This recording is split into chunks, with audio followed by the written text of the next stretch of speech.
and they point to the Flambeau mine in Ladysmith in Russ County as an example.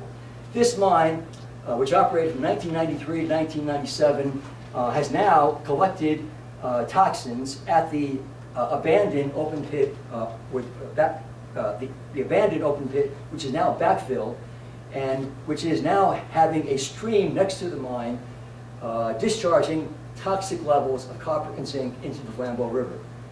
This was of course, this information was collected by the company and was used in the lawsuit that my organization, the Wisconsin Resources Protection Council, used to sue the Flambeau Mining Company for pollution under the Clean Water Act. And in 2012, Judge Barbara Crabb ruled that this mine was in violation of the Clean Water Act. And later, the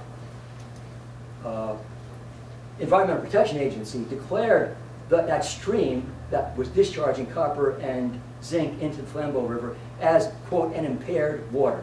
In other words, it exceeded the maximum permissible levels for safety of exposure to aquatic organisms.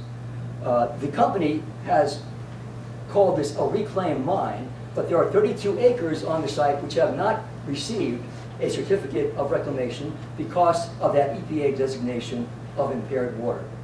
So the notion that this is a successful mine is a bold-faced lie. Next. Next. Next. So, the Flambeau mine should have been an example for the industry of how they could mine safely, because there was no processing at the Flambeau mine site. In other words, the gold and silver, the gold and the copper was so rich that they could ship the ore unprocessed to Canada, where milling in Canada would create the tailings and have the problems of waste disposal. There were no tailings at the Flambeau mine. There was sulfide mine waste, but there wasn't, the big category of mine waste in the tailings. And even under that circumstance, in a mine that is 1/4 of the size of the proposed Back 40 mine, they were not able to successfully create a non-polluting mine. And so there's the proponents of the mining moratorium repeal are asking you to imagine that if they couldn't do it under the most ideal circumstances in a mine that is 1/4 of the proposed size of the Back 40, that they are going to do it in a mine 4 times the size, which does have tailings and which is 150 feet from the Menominee River. Next. So right now, Aquila has 3 of the 4 permits they need for the project.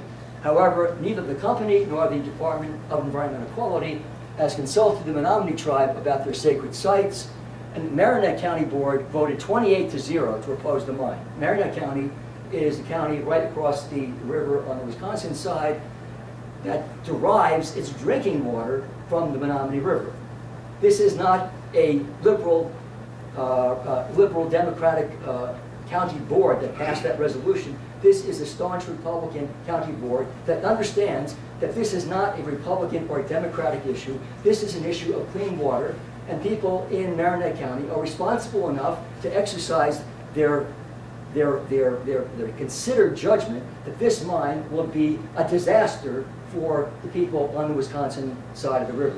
Not only that, but all the people downstream from Menominee and Marin County all the way down to Green Bay, where Menominee River eventually empties into Lake Michigan. All of those counties, 7 counties to be exact, have passed resolutions opposing the Back 40 project. This project has no social license to operate.